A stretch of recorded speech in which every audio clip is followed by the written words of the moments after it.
Bonjour, bonjour. Et nous voilà à faire notre dernière page de notre album Casa Granada de Stamperia dans le cadre de l'ADT des kits de Corinne. Donc c'est mon colis du mois d'avril. J'ai travaillé avec la collection Casa Granada et on arrive à la page numéro 8 sur notre bloc numéro 4. Donc c'est le verso de cette page-là que l'on va construire aujourd'hui. Alors, toujours pareil, je vous ai simplifié les mesures pour que ce soit facile à découper. Donc là, j'ai utilisé la collection 2020 essentiellement pour pouvoir, c'est pour ça que ça détermine mon montage de structure, puisque les rabats vont être un rapport des mesures 2020. Hein. Donc ça, c'est la collection 2020 que j'ai utilisée en grande partie sur cette page-là. Alors, pour ce faire, il va falloir couper 4 fois la même chose. Donc, 23,1, non, c'est là, 23,1 sur 20,6, puisque les papiers font 20,3. Donc, on rajoute un petit peu pour faire nos bordures de 2 mm chaque fois. Donc 23,1 sur 20,6 et sur le côté 23,1 on va plier à 20,6 et à 21,1. On a un gousset d'un demi-centimètre sur les 4 rabats. Donc ça, sur le côté 23,1 on plie à 26 et à 21,1 et on le fait 4 fois. 4 fois la même chose. 4 fois. Et sur celui qui va venir dessus, on rajoute notre bordure comme d'habitude en fonction de votre perforatrice ou de votre die. Vous rajoutez votre bordure sur le dernier qui sera par-dessus. Il fait la même dimension, la bordure est ajoutée. Hein, donc ça, c'est pour simplifier le travail que j'ai fait comme ça pour que justement on puisse avoir 4 fois la même chose. Que je ne me trompe pas, bien que ce soit les mêmes, on ne sait jamais. Voilà. Donc, il va y en avoir un en haut, un en bas, et après un à gauche, un à droite. Donc, on va commencer par coller les deux qui sont sur le haut et le bas. Parce que sur notre bloc, on va coller des pochettes et il faudra que ce soit après avoir collé ça, on va mettre nos pochettes. Donc, vous commencez bien, c'est important. Vous commencez bien. Ah, mais j'ai pas marqué mon milieu. Comme toujours, donc 20,6. Attention de ne pas coller. Et ici, j'ai 24. Non, j'ai 25. Oh. Alors, mon milieu.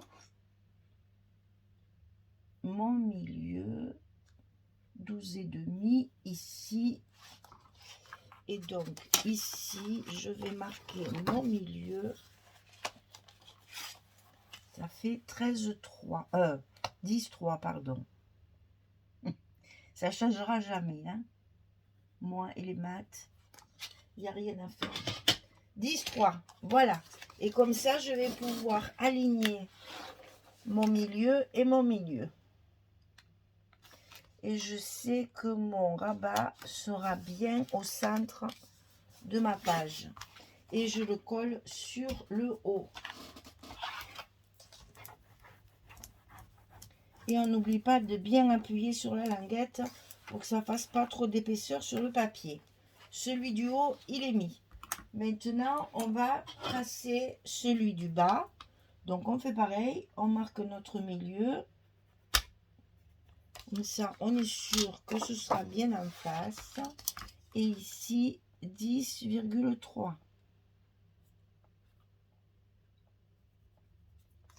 Et on va coller notre milieu, notre rabat du bas, bien au milieu, sur notre bloc. Donc, on met les deux repères en face. Voilà. On appuie sur notre languette, comme toujours. Et on se retrouve comme ceci avec celui du haut et celui du bas. On n'oublie pas bien sûr de toujours gommer nos petites marques parce qu'après on les voit toujours un petit peu. Et maintenant on va coller les deux extérieurs. Donc on fait pareil. Là nous sommes à 24, donc on fait notre petit repère à 12. On va faire l'autre en même temps, comme ça ce sera fait. On marque ici nos 10,3.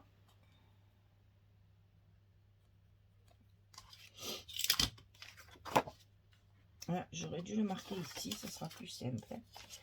Sinon, je ne vais pas le voir assez. Là, et je marque l'autre à l'intérieur aussi. Pour que tout ça soit bien en face. Alors, on commence par coller celui de gauche. C'est celui qui sera dessous. Et on le glisse dans l'enveloppe en mettant nos repères bien en face. Et on va coller le long du premier pli du gousset pour le mettre bien à sa place. Et on fait pareil de l'autre côté. Et comme ça, on a nos 4 rabats identiques. Et ici, bien collés à leur place. Au milieu et le long du premier pli du gousset, on va pouvoir mettre nos aimants comme ça de fermeture. Alors, ici, j'ai mis 3 aimants parce que c'est quand même assez épais. Et que comme toujours, je veux que ça tienne. Donc, je mets toujours plus d'aimants que ce qu'il faudrait. Mais au moins, je suis sûre que ça va bien fermer. Donc, 1, 2 et 3. Je positionne bien tout ça. Attention au gousset. Parce que là, on les a un peu maltraités pendant le collage. On y est.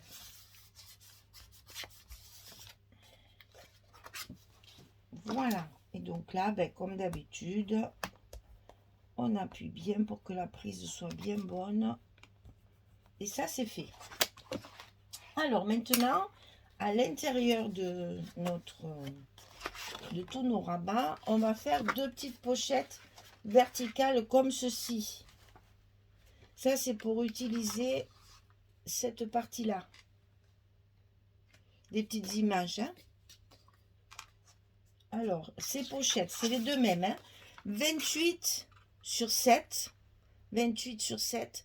Et du côté 28, on plie à 2, on plie à 26. Et on obtient nos 24 de hauteur de bloc. Et ça, on le fait 2 fois. On va en mettre une de chaque côté, sur le bord gauche, sur le bord droit. Et on n'oublie pas qu'ici, on a notre fameux scotch rouge pour fermer nos pochettes correctement, pour que ce qu'il y a à l'intérieur ne se promène pas partout. Donc, on enlève nos côtés.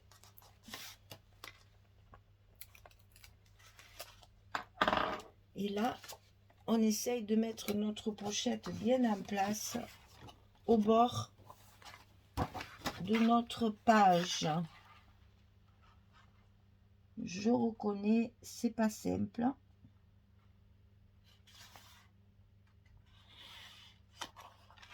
Bien le long du pli ici, puisqu'on a un gousset. Attention de ne pas négliger notre gousset.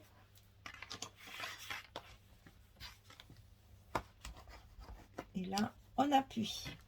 Et on va faire pareil de l'autre côté avec l'autre pochette. Donc c'est la même, hein, on va la mettre de ce côté.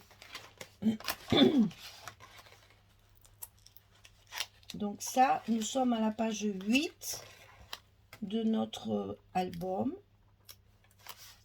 On arrive à la dernière page.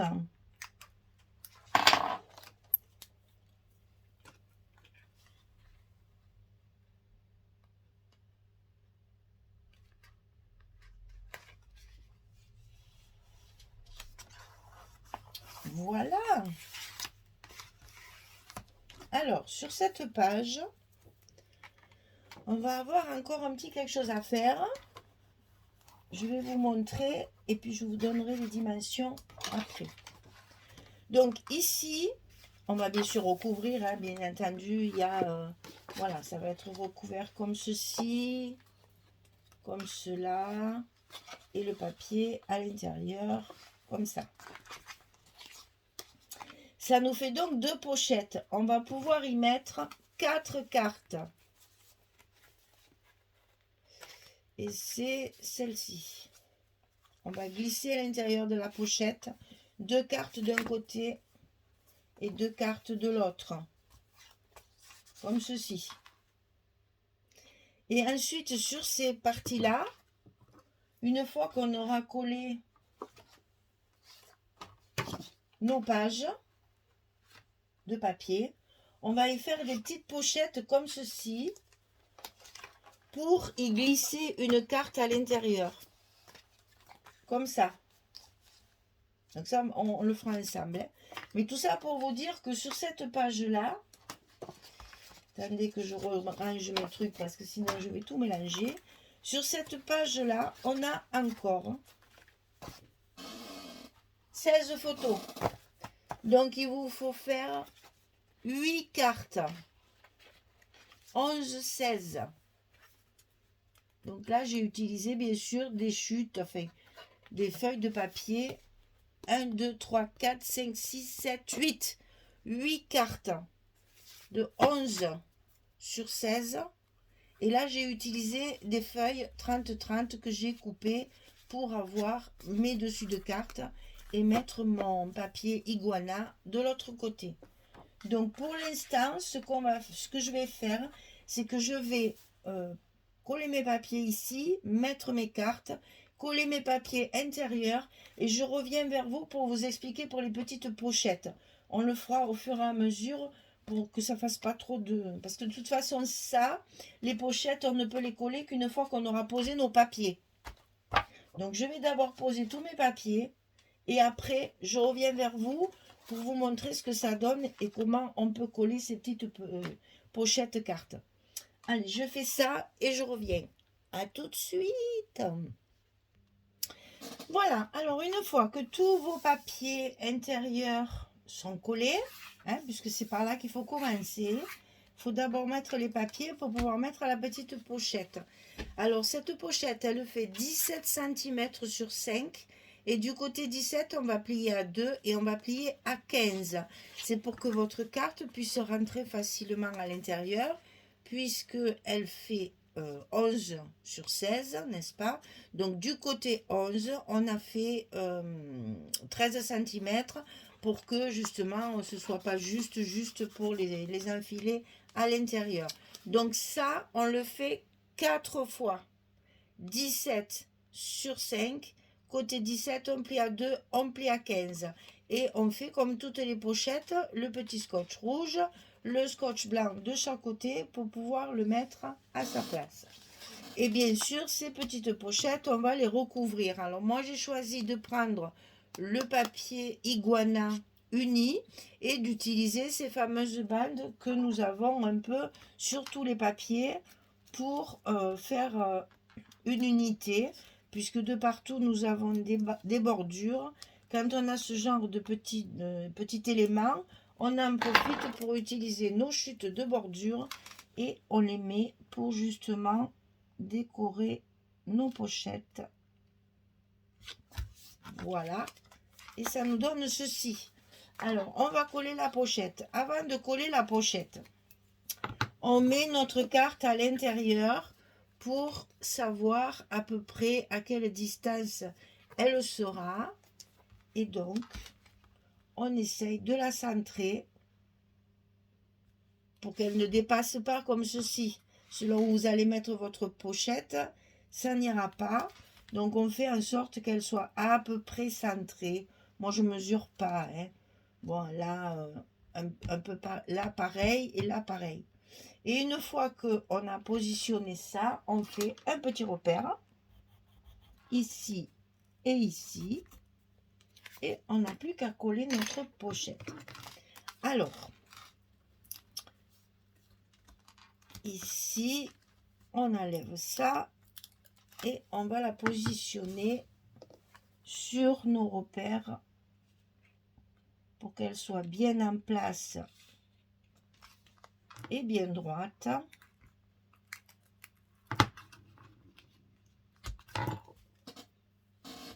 Et comme ceci, hop,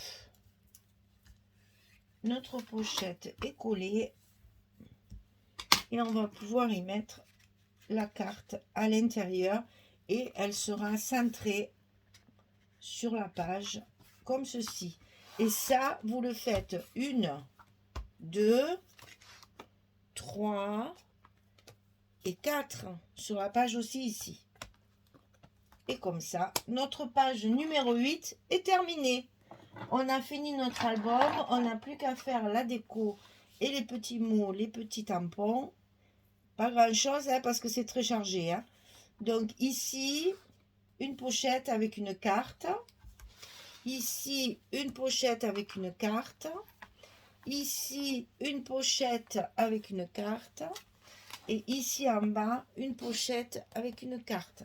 Et là, on retrouve nos 2 pochettes avec les 4 cartes à l'intérieur. Donc, vous voyez que là, ce sont des photos. C'est pas la peine de calculer si elles sont en portrait ou en paysage. On peut tout faire. Ça, c'est l'avantage des cartes amovibles. C'est qu'on peut mettre à la fois des photos en portrait ou des photos en paysage. Ça n'a aucune importance puisque tout est rangé de façon aléatoire. Et comme ça, on a ici nos 4 cartes bien rangées, qui ne bougent pas, qui ne sortent pas. Et ici, nos 4 cartes qui sont dans des pochettes. Donc, c'est d'abord celle du bas, celle du haut, celle de gauche et celle de droite. Et voilà notre page numéro 8 qui se tient bien encore. Hein. J'ai voulu vraiment que ce soit des modules vraiment bien fermés, bien compacts, pour qu'on puisse justement, pour que ce soit propre malgré le nombre incalculable de photos. Là, on a 16 photos sur la page numéro 8 et on arrive à nos 151. Donc après, vous voyez qu'ici, comme je dis toujours, ici, on peut très bien mettre une photo. C'est pas interdit. Ici aussi, on peut toujours rajouter des photos. Ici, vous avez des pochettes. Mais ici, derrière, on peut très bien déjà y glisser une photo. Et vous voyez que la photo, elle rentre parfaitement bien. Si vous voulez la mettre là-dessous, vous avez un emplacement supplémentaire. C'est pour ça que je vous dis, moi, j'ai compté 151 pour les cartes que j'ai préparées.